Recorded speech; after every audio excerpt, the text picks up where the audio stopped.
I just finished watching season 2 of Squid Games, and I gotta say, I'm not hearing too much about it. Like, the first one took over the world completely, and I didn't even have to bother, like, not paying attention to any spoilers this time around. I don't know why that is, but regardless, I actually ended up liking this season more than the first one. We're gonna talk about that today. We're gonna break down all 7 episodes. I'm gonna give my thoughts, and as always, guys, I would love to hear your thoughts about it down below afterwards. Hello, everybody, and welcome back to another video. If you are new here, my name is Kyle. I'm your guy with many YouTube channels. Guys, let's start right off from where we left off in season 1, and that is our main character. And you gotta forgive me, guys.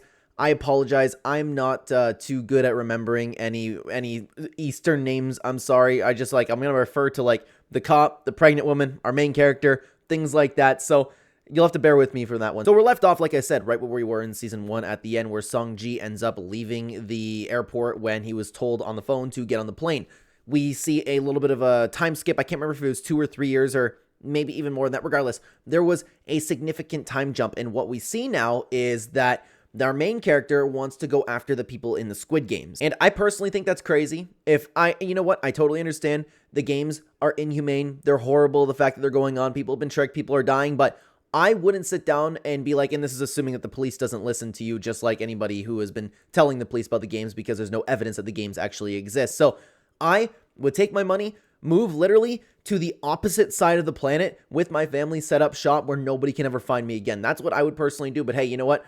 Our main character is more noble than I am in that sense. I would just be like, no, there's no way I'm going to beat these guys. I can't. And if there was a way that you could stop them, yeah, for sure, then I'd be all game for that. But regardless, he ended up hiring, and I can't remember if they were like the gangsters at the beginning of the show that ended up picking on our main character. But regardless, everybody is searching for the person who is recruiting homeless people for the Squid Game, or recruiting not homeless people, people in an unfortunate part of their life for the Squid Game.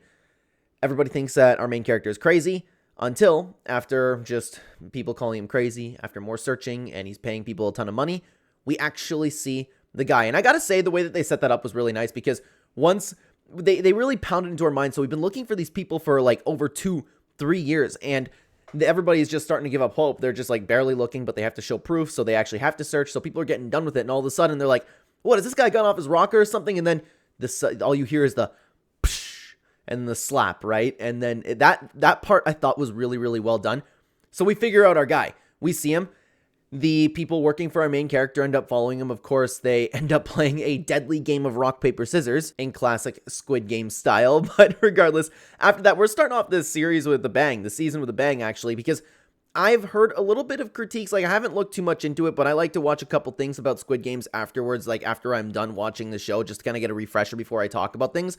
I've heard a little bit of critiques that it's not as interesting. I personally thought it was more interesting. I like the fact that we get to know who these people are working for, at least like the mysteries there, right? We don't exactly know too much information yet, but we get to see this guy, and he's absolutely crazy. He ends up meeting up with our main character, and they actually play a game of Russian roulette, and the dude was so crazy, I'm like, yeah, you know what? He's actually going to kill himself, and he did end up doing that. The cop shows up, and this is where our first episode ends. Now, to be honest with you, everything up until the games, there's not really too much to mention. The only thing that I was really confused about, and I would imagine that we're going to learn more about it in season 3, is that whole thing with the daughter.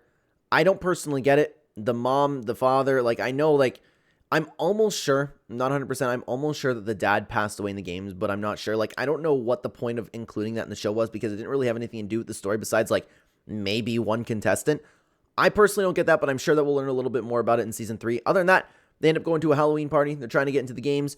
Nobody can figure it out. They put a tracker in the tooth of our main character, and he ends up actually getting captured and brought back into the games because he wants to put a stop on it. Somehow, our main character is going to put a stop to the Squid Games from the inside. Again, I think that's ridiculous. The odds of him surviving are crazy. If this wasn't a TV show, there's no chance in hell that he'd be getting out of there. He might just get eliminated from the first game. Either that, or they would just take him out for no reason. But now we get into the juicy part of the show, right? The part that everybody was waiting for, the Squid Games. And I actually like I liked the story outside the Squid Games. My wife, I was watching this with my wife, and she expressed that she was not bored quite, but she was waiting for the games to start. I actually like the story so far, but of course the games ended up being like the main great part of it. So our main character wakes up, he's in the games again, he figures out that his tracker's gone.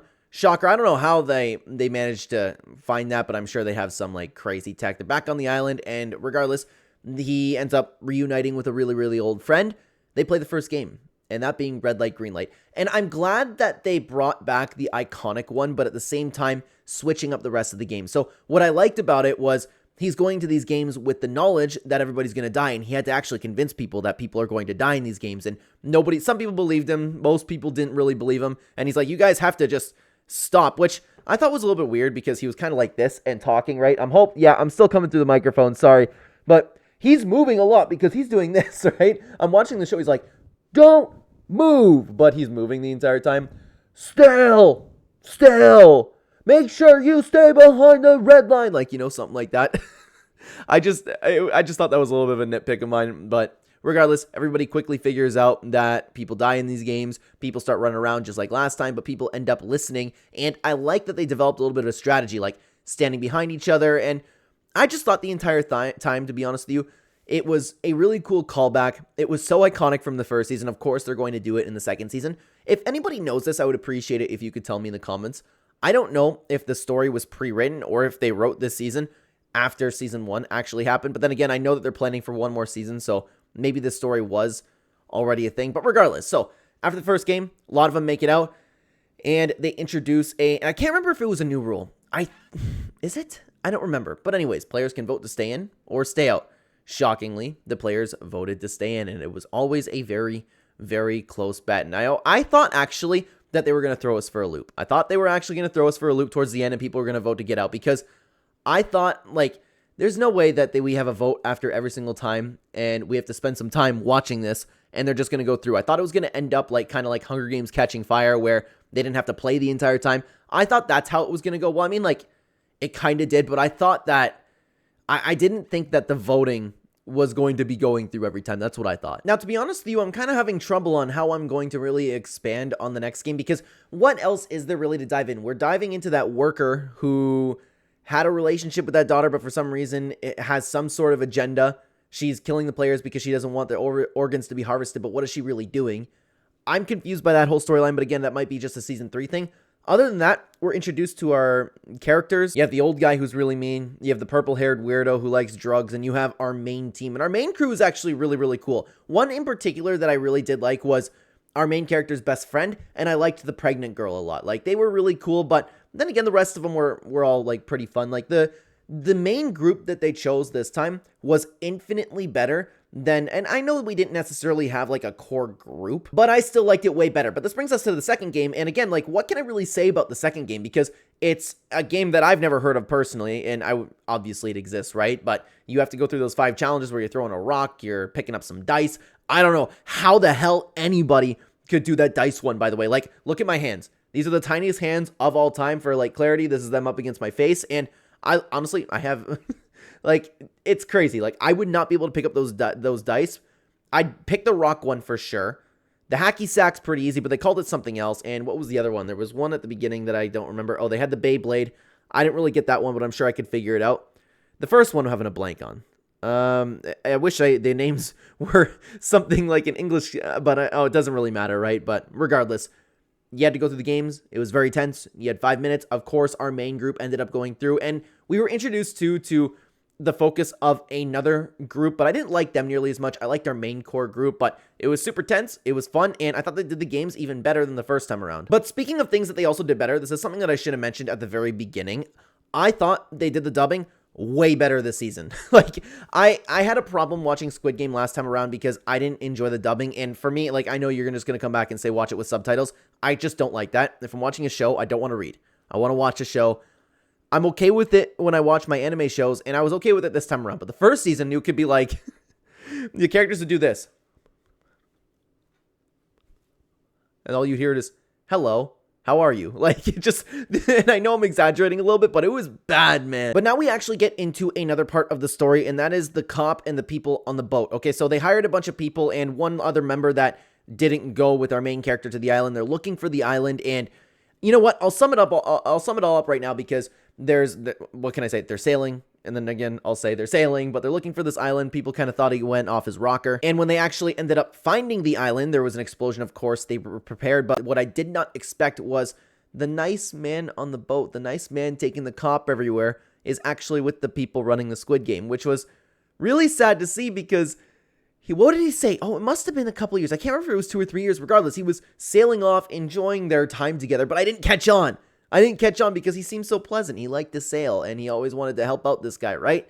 And he even had the part where he's like, the games are real?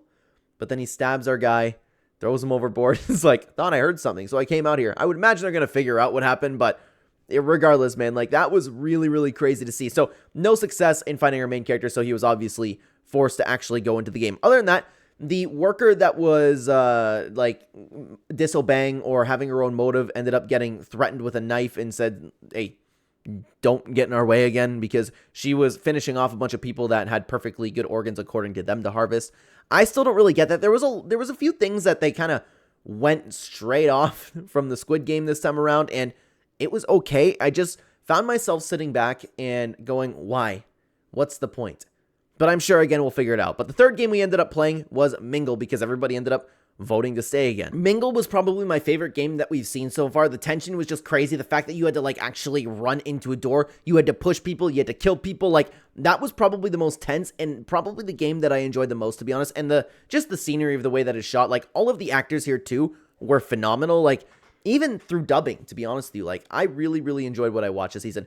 I just wish I could talk about it a little bit more, because what am I supposed to say? Hey, so these people went to the door first, and then these people went into the door. Like, I wish I could expand upon that a little bit, but I just thought it was really, really well done. It was tense. It was by far my favorite thing that I've seen so far. So in between those games, there's a giant massacre in the bathroom because, of course, like, it's pretty well... Oh, no, it was dead even on the people who wanted to vote to stay in and the people who wanted to stay out. So we're actually going to see people kill each other. And that's another thing that I didn't really dive into. I mentioned it, but I really liked the angle because our main character has been through all of this before. When the lights go out, they're going to want everybody to kill each other, and that's what they like watching.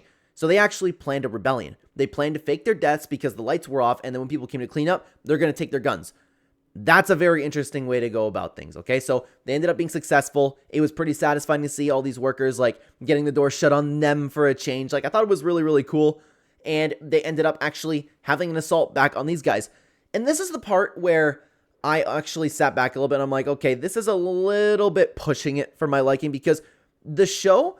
If Squid Game was in this Earth, like, I would not be surprised one little bit. Like, if it was something along those lines where it's like, hey, they're taking a bunch of people and they're having a Hunger Games type thing, that wouldn't shock me at all. So I liked the fact that it was realistic in some case. I'm sure there's sick people out there, and honestly, regular people will probably watch something like this. Just, you'd have to say that people voluntarily signed up for it, right? But the fact that these few people could just go and try to pick off and attack the main control room with, I guess, hundreds of these Squid Game workers, all of who shoot guns every single day, and they're actually good shots. Like, I don't know. I thought it was pushing it just a little bit, but I like the fact that they eventually ended up getting overrun. And I wasn't sure about the angle of that. And the name is escaping me. That one guy that ended up betraying them, right? I ended up, like, not being shocked that he ended up betraying our main characters, but I didn't really know what to think the entire time, because there's been moments where he, like, made contact with some people, and he was just being a little bit sketchy the entire time. Like, when the Squid Game workers would look at him sometimes, they would just kind of, like, either acknowledge each other's existence, or the worker would be surprised to see him. So I'm guessing he's, like, ranked a little bit highly. But regardless, after fighting and fighting and fighting, it was insanely tense. They ended up getting overrun. And I don't understand why they don't just kill our main character. I don't understand that. Like, besides the purposes of the show, wouldn't you just want that problem taken care of? Like, if you're the guys running the Squid Game, why would you even bring him back into the games? Why not just kill him in that car? That I don't really get. Like, can vengeance be really, like... But what do you really have vengeance for? You took a guy in, he won your game, you gave him a bunch of money. I just don't get it, really. And I hope that we have a reason of why he actually didn't die in Season 3, because obviously he's not going to die. They just punished him by killing his best friend. That was a really, really sad death, by the way. And our friend ended up being a double agent. It's left me with some questions, really confused. My wife hates the fact that this got left on that kind of cliffhanger, but that's where we're kind of excited to watch the next season. I enjoyed Squid Game 2 way more than the first season. I really liked it, and I'm hoping they keep that same energy for the third season. But what is it going to be about? Because they brought him back to the games already, and he's captured. So it's like they're going to settle it within, like, the first episode. What could you make an entire season about? I actually don't really know. There is a lot that has left me confused, but that could be arguably good storytelling, making me looking forward to Season 3. But then again, I was entertained the entire time. I don't think I found myself bored at all through the entire thing. There was a couple points where I was watching this, and like I said, like with the kid at the beginning, where it's like, all right, what's really the point in all this? But I like seeing how things are working from behind the scenes a little bit. I like the fact that we actually got to take a look at a worker for a little bit, one that actually worked there and not one like the cop from the first season. It was really, really cool. But guys, you know what else is really cool? Inside Out 2. Have you watched that this year? If you have, then check out this video right here because I did a review on it. I would love to have you guys over there. Thank you very much for watching. Take care.